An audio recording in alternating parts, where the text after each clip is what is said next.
Can I start, Prabhu? Yes, Prabhu. Yeah, yes. Hare Krishna, everybody. Would like to welcome you to today's discussion of Srimad Bhagavatam. So we'll start with the invocation prayers. Om Jnanatimrandasya Jnananjanashalakaya Chakshurunmilitam Yena Tasmai Shri Gurave Namaha Shri Chaitanya Manobhishtam Sthapitam Yena Bhutale Swayam Rupa Kadameyam Dadati Swapadantikam Vandeham Shri Gurum Shri Udapadakamlam Shri Gurum Vaishnavamsha Shri Rupam Sagrajatam Sahagana Raghunatham Tam Sajivam Sadvaitam Savadutam Parijana Sahitam Shri Krishna Chaitanya Devam Shri Radha Krishna Padhan Sahagana Lalita Shri Vishakhan Vitamsha He Krishna Karuna Sindhu Deenabandhu Jagatpate Gopesha Gopika Kanta Radha Kanta Namostute Tapta Kanchana Gaurangi Radhe Vrindavaneshwari Vrishabhanu Sute Devi Pranamami Hari Priye Vanchakalpatarubhyascha कृपासिन्धुभ्य एव च पतितानां पावनेभ्यो वैष्णवेभ्यो नमो नमः नमो विष्णुपादाय कृष्णप्रस्थाय भूतले श्रीमते भक्तिवेदान्त स्वामिनिति नामिने नमस्ते सरस्वते देवे गौरवाणी प्रचारिणे निर्विशेष शून्यवादी पाश्चात्यादेशतारिणे जय श्री कृष्ण चैतन्य प्रभु नित्यानंद श्री अद्वैत गदाधर श्रीवासदि गौर भक्त वृंदा हरे Krishna Krishna Krishna Hare Hare Hare Ram Ram Ram Hare Hare.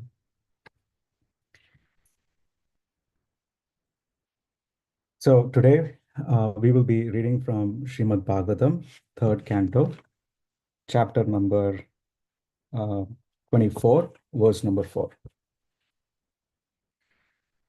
Om Namo Bhagavate Vasudevaya. Om Namo Bhagavate Vasudevaya. Om Namo Bhagavate Vasudevaya. Narayanam Namaskrityam Naram Chaiva Narottamam Devim Saraswatim Vyasam Tato Jaya Mudhirayet Nashtaprayeshu Abhadreshu Nityam Bhagavata Sevaya Bhagavati Uttama Shloke Bhaktir Bhavati Naishtaki. So let me start sharing my screen.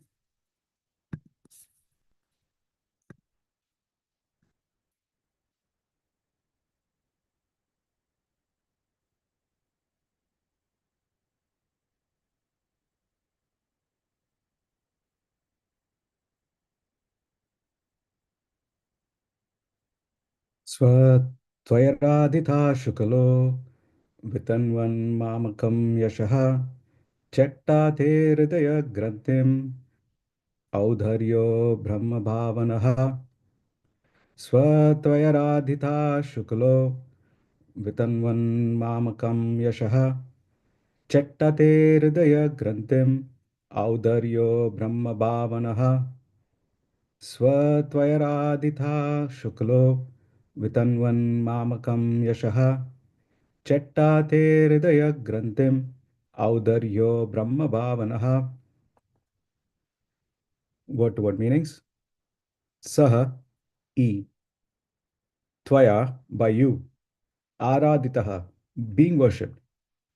Shuklaha, the personality of Godhead. Vitanvan, spreading. Mamakam, my. Yashaha, fame. Chetta, he will cut. Te, your. Hridaya, of the heart. Granthim, not. Audarya, your son. Brahma, knowledge of Brahman. Bhavanaha, teaching. Translation: the personality of Godhead, being worshipped by you, will spread my name and fame. He will vanquish the knot of your knowledge by becoming your son and teaching knowledge of Brahman. Purport by His Divine Grace, A.C. Bhaktivedanta Swami Srila Prabhupada. Srila Prabhupada ki Jai. When the Supreme Personality of Godhead comes to disseminate spiritual knowledge for the benefit of all people, he generally descends as the son of a devotee, being pleased by the devotee's devotional service. The Supreme Personality of Godhead is the Father of everyone.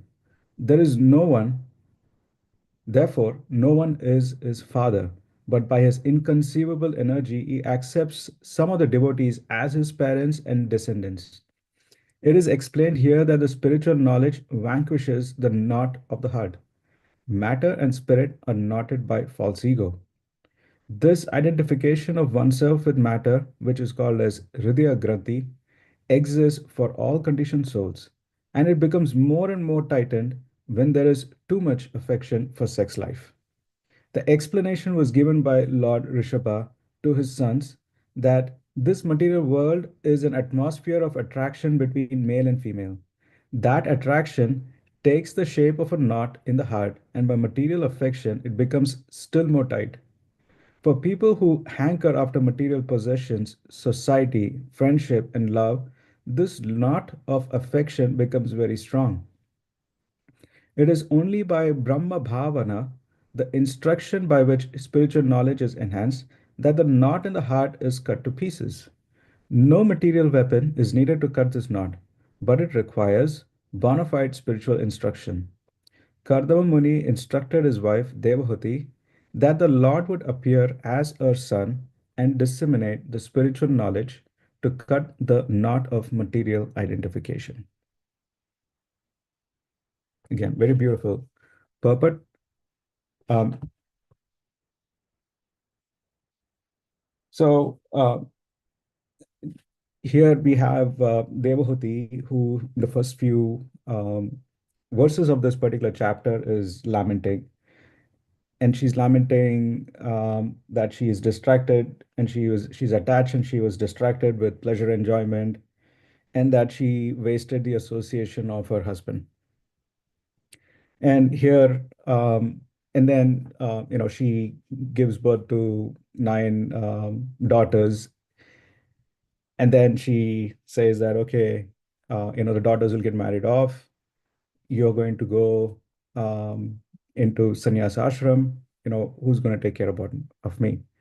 um, I need a son. And to which here we have Kardama Muni, who is essentially uh, telling Mother Dehuti that you would have the son take birth in your womb, and that would be Kapiladev. So the following this chapter and moving on, we will see instructions of Kapiladev to Devati, which is again extremely powerful teachings. So I wanted to focus on this very specific word, Hridaya Granthi, which is the heart, the knot in the heart. So Prabhupada makes reference to the teachings of Lord Rishabdev to his sons. So let's start there. This is the fifth canto, chapter number 5, verse number 8, in which Rishabdev is talking about this whole principle of aham mameti. So I thought that would be a good place to start with. Misconception of me, and then the misconception of what is mine, aham mameti, I and mine. So, in which he says the attraction between male and female is the basic principle of material existence. On the basis of this misconception, which ties together the hearts of the male and female, one becomes attracted to his body, home, property, children, relatives, and wealth. In this way, one increases life's illusion and thinks in terms of I and mine. And uh, again, there's this whole Hridaya Granthi. There's um, knot in the heart and the untying or the cutting of the knot in the heart or piercing of the knot in the heart is kind of sprinkled in many places in Srimad Bhagavatam. So I wanted to take us on a little bit of a tour on you know uh, different personalities addressing this very specific point about the um, knot in the heart, the attachment that binds us, the attachment to material enjoyment that binds us uh, in this material world. So in this part, I'll just read the first couple of lines here. Sex serves as the natural attraction between man and woman, and when they are married, the relationship becomes more involved. Due to entangling relationship between man and woman, there is a sense of illusion whereby one thinks this man is my husband or this woman is my wife. This is called Hridaya Granthi, the hard knot in the heart. This knot is very difficult to undo, even though man and women separate either for the principles of Varnashrama or simply go get a divorce. In any case, the man always thinks of the woman and the woman always thinks of the man. Thus, a person becomes materially attached to the family, property, and children, although all of these are temporary. The possessor unfortunately identifies with this property and wealth. Sometimes, even after renunciation, one becomes attached to a temple or to a few things that constitute the property of a sannyasi. But such attachment is not as strong as family attachment. The attachment to the family is the strongest illusion. So, that is our um, precursor to some of the other teachings that we will be looking at. So, again, this tying the knot is a celebration for many of us, and indeed it is. When it is taken up in the right consciousness for the right purpose and the right spirit, and it is definitely a cause of celebration. But the knot that is being referred to here is um, binding, or it's the attachment that is very hard and very strong, which is really the opposite of freedom, and that is the freedom from the cycle of reactionary work. So freedom from reactionary work and freedom from mental speculation. And then actually this is being exemplified by I wanted to share some of the teachings from Prahlad Maharaj to his friends. Again, he gives a very nice uh, uh, instructions there, and he's also actually even more hard than what here Rishabh Dev is speaking to his son. So we will touch upon that too. But before that, here's a really nice verse from the first canto of Srimad Bhagavatam, chapter 2, which again actually first introduces this knot in the heart.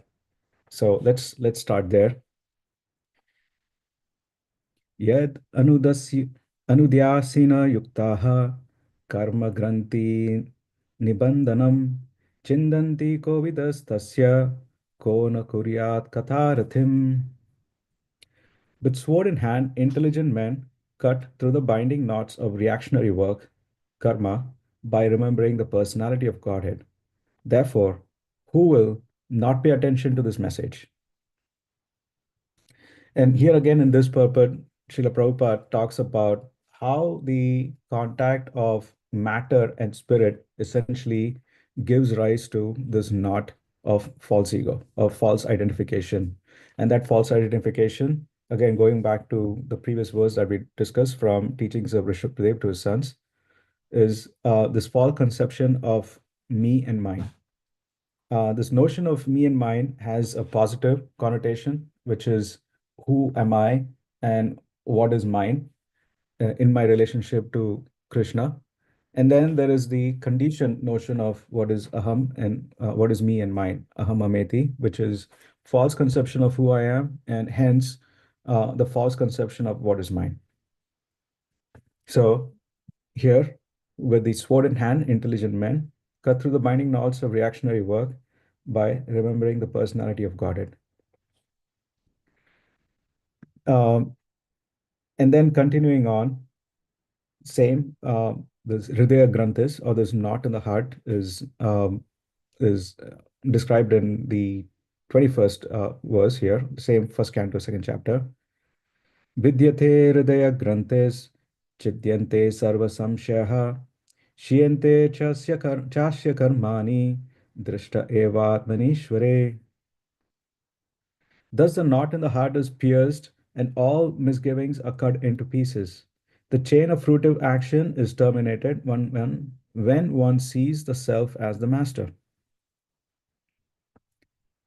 And again, this is when one sees oneself as a spirit soul.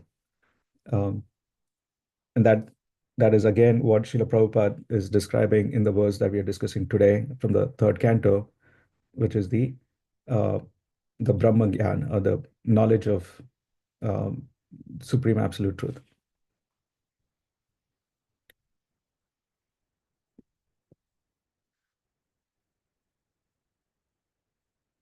So, now I just wanted to share some of the teachings from Prahlad Maharaj to his friends. And this is from the seventh canto, seventh chapter. Once riches, beautiful wife and female friends, once sons and daughters, once residents, once domestic animals like cows, elephants, and horses, once treasury, economic development, and sense gratification. Indeed, even the lifetime in which one can enjoy all these material opulences are certainly temporary and flickering. Since the opportunity of human life is temporary, what benefit can these material opulences give to a sensible man who has understood himself to be eternal? Again, exact same message that we just read from the first canto.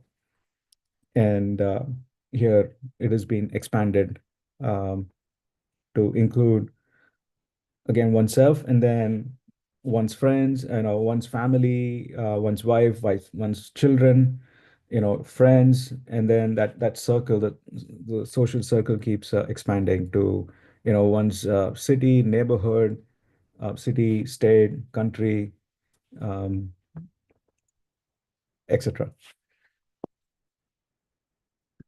And then he further goes on to say, and actually this is a little quite heavy in a sense that let me just read the translation here.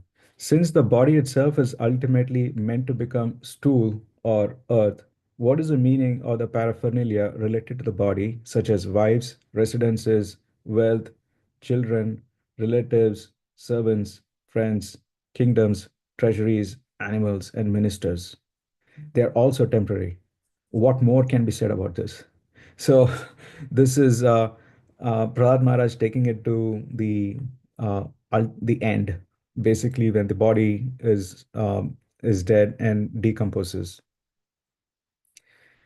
And and again, these words are are indeed so hard to shake us up, to shake us up from the dreamy, sleepy state that we are in.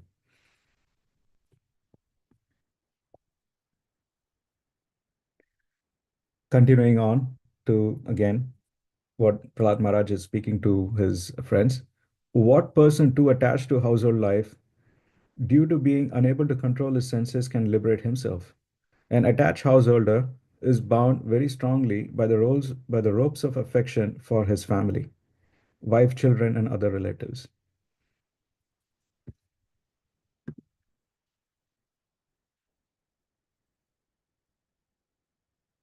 How can a person who is most affectionate to his family, the core of his heart being always filled with their pictures, give up their association? Specifically, a wife is always very kind and sympathetic and always pleases her husband in a solitary place. Who could give up the association of such a dear and affectionate wife? Small children talk in broken language, very pleasing to hear, and their affectionate father always thinks of their sweet words. How could he give up their association? One's elderly parents and one's sons and daughters are also very dear. A daughter is especially dear to her father, and while living at a husband's house, she's always in his mind. Who could give up that association? Aside from this, in household affairs, there are many decorated items of household furniture, and there are also animals and servants. Who could give up such comforts? The attached householder is like a silkworm, which weaves a cocoon in which it becomes imprisoned, unable to get out, simply for the satisfaction of two important senses, the genitals and the tongue. One is bound by material condition. How can one escape? So again, very beautiful teachings, and especially very relevant for us as grihasthas. We have this, we have taken on this ashrama of uh, family life, and here Kadma Muni is an extreme example of detached caring. When the time, he's been instructed by Lord Brahma to, expand the progeny, and to which, first he engages in austerities, and he is situating himself, purifying his consciousness, and then engaging in the service that he's been called upon to do by his uh, spiritual teacher, Lord Brahma. And then, on the other spectrum, there are many of us where we have assumed this householder life, not necessarily because of the instructions of a spiritual teacher or spiritual master. However, this is still along the principles of regulated life, and that is the sadhana bhakti aspects that I will also talk about in a bit. However, we want to be able to look at our existing stage as a grihastha, um, as as a stage in our life where we, again, in the mood of service, have to situate ourselves in service to Guru and Krishna, and to the souls that have been entrusted in our care, without being too entangled and attached. I think that is really what the tricky situation is.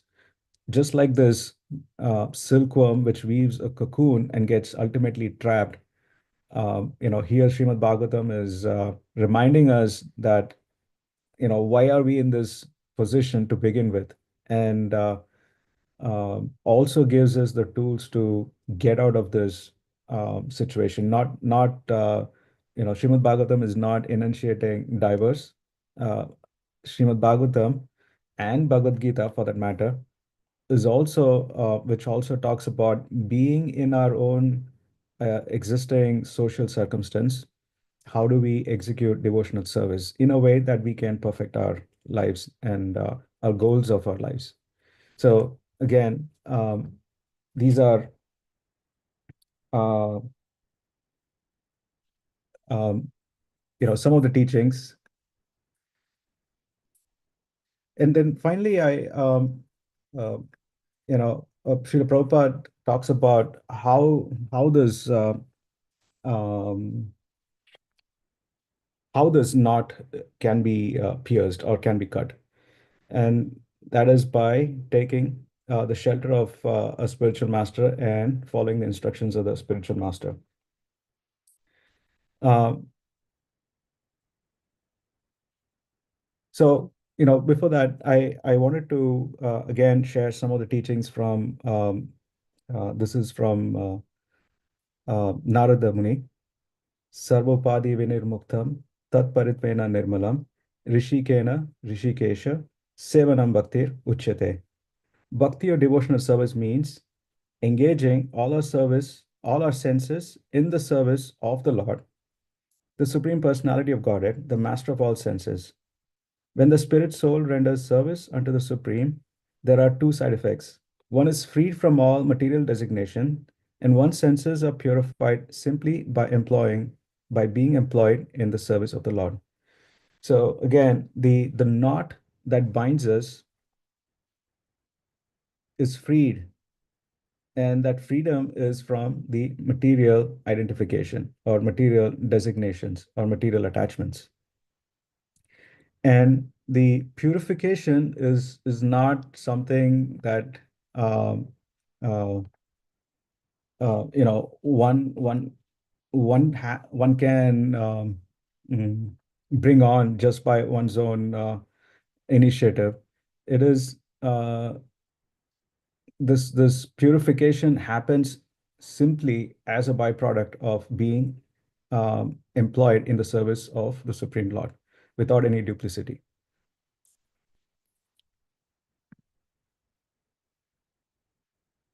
And then we have our teachings from the Nectar of Devotion. Um, Also, this is Bhakti Rasamrita Sindhu. Anya Bilashita Shunyam Jnana Karma Dhyanavrtam Anukulena Krishna Anushilanam Bhaktir Uttama. So, first class devotional service develops uh, when first class devotional service develops, one must be devoid of all material desires, knowledge obtained by monastic philosophy, and fruitive action. The devotee must constantly serve Krishna favorably as Krishna desires. So, uh, this is, I mean, the antidote or the fix to this knotted situation is uh, devotional service. And the devotional service is available through the parampara. Evam parampara praptam. Imam Rajayasya viduhu. And then, uh,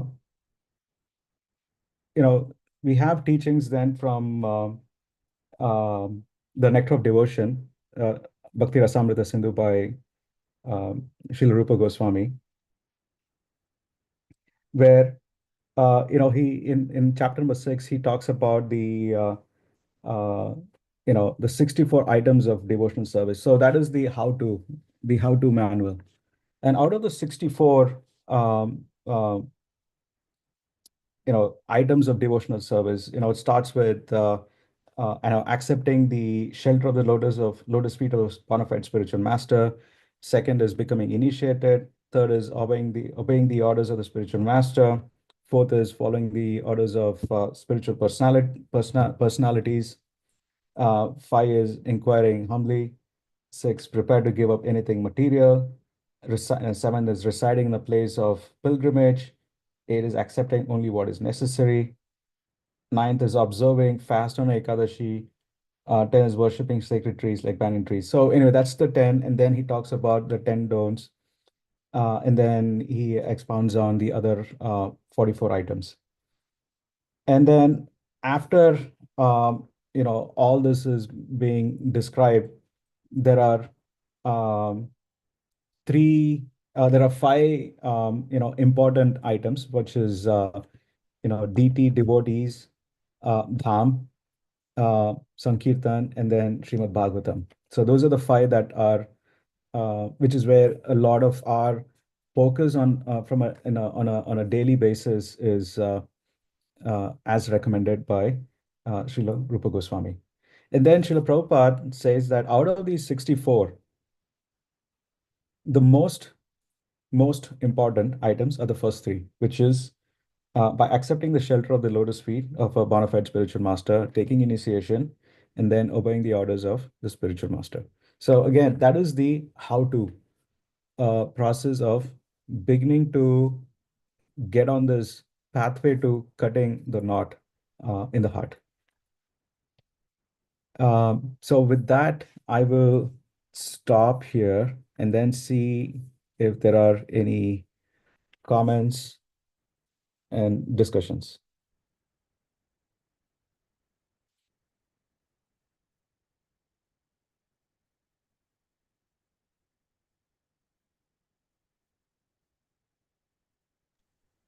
Hare Krishna, Prabhu. Thank you for connecting multiple teachings of Prahlad Maharaj, Vrishabhadev, and first canto of Bhagavatam, second chapter, and all. So, on this topic of cutting the knot of material existence or material attachments. So, it was very nice to hear all these things together. So, yeah, I mean, yesterday we were discussing, Prabhu. I think yesterday we could not hear from Shatrupati Mataji. We were discussing a small group of devotees who joined. So, I mean,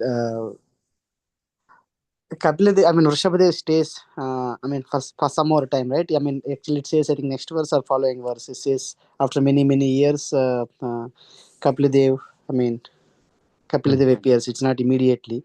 I think correct. after some time for sure, right? So, Vrishabhadev, I mean, Kardamoni stays back.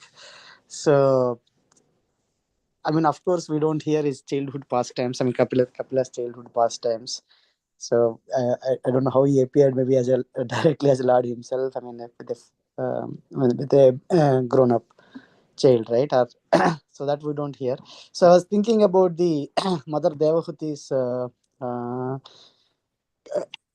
change of relationship with Kardamuni initially as a kind of I mean, serving him so nicely, right? And then immediately again, like a husband and wife, right? Next many years. And then got those 9 daughters. And now when he's leaving, and she kind of realized, right? I mean, it's that. I mean, you said something very nicely in the beginning. So, I mean, we were thinking. She kind of diverted her attention from the spiritual path. In the beginning, she was serving him nicely, right? So again she wanted to get the children, and then she kind of diverted her attention from service to kind of enjoyment, right? So something like that. uh, Well, at least that is how she felt. mm, Again, we have to understand the position of Mother Devhuti so and Kardam. Muni. They're like Yeah, completely different category, yeah. right? And in a way, this is her humility, is how I understood it. Mm, That she feels like, I mean, it's at the end of the day, for procreation, um, you see, Kadam Muni is also setting up the mood here, right? He's setting up the stage. It's not like Kapila. setting having these palaces and all. So he's setting up the mood, and then again that mood, and when he's in that moment, he's in that moment. Uh, Mm. but he understands why he's in that moment, and then he's able to extract himself out of that moment. So easily. And the challenge for us is Get A, into mind. the purpose is not very clear to us. And then, of course, we end up spending most of our lives setting up this environment. And Mm. then, like a silkworm in a cocoon, we get Get, entrapped and get in like there. we're not able to extract ourselves out of it. So this is a very good, mm, example, live example of what an ideal standard. This is our North Star. This is our ideal. And here, Mother Devahuti, again, she's a very accomplished yogi, Mm. but she's taking on the humble position of someone who is illusion. Um, so anyway, that was my understanding, that she's this is her humility. Yes, Prabhu. Thank you. Yeah. Thank you for asking that.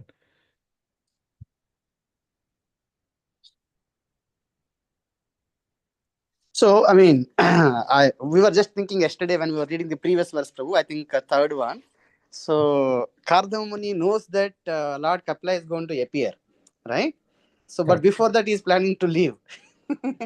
So, I mean, that's little kind of, I mean, surprising to hear that. Of course, again, when Devahuti stays and asks for the, I mean, that she is going to be alone, then he says Kapila is going to remind or remember, right? So, Yeah. Yeah, and I think this to me, the way I understood it is, this is,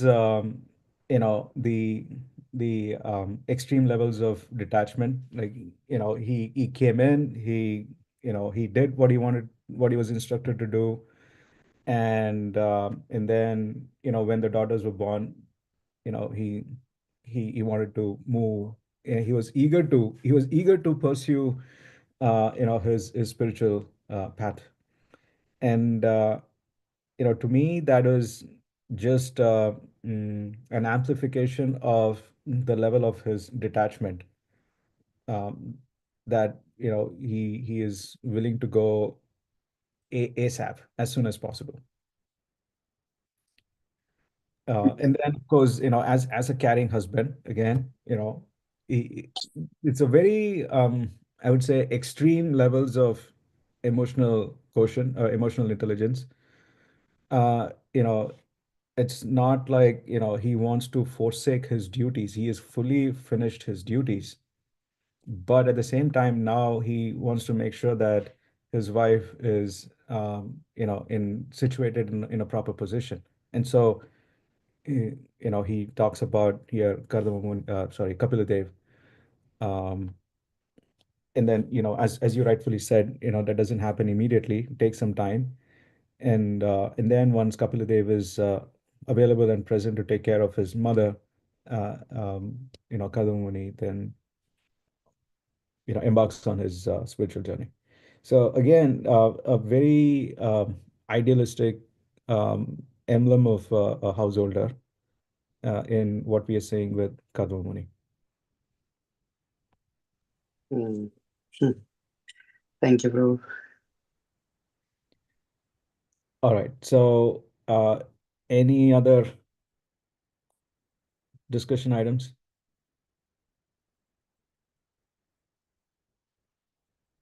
All right. Well, thank you so much.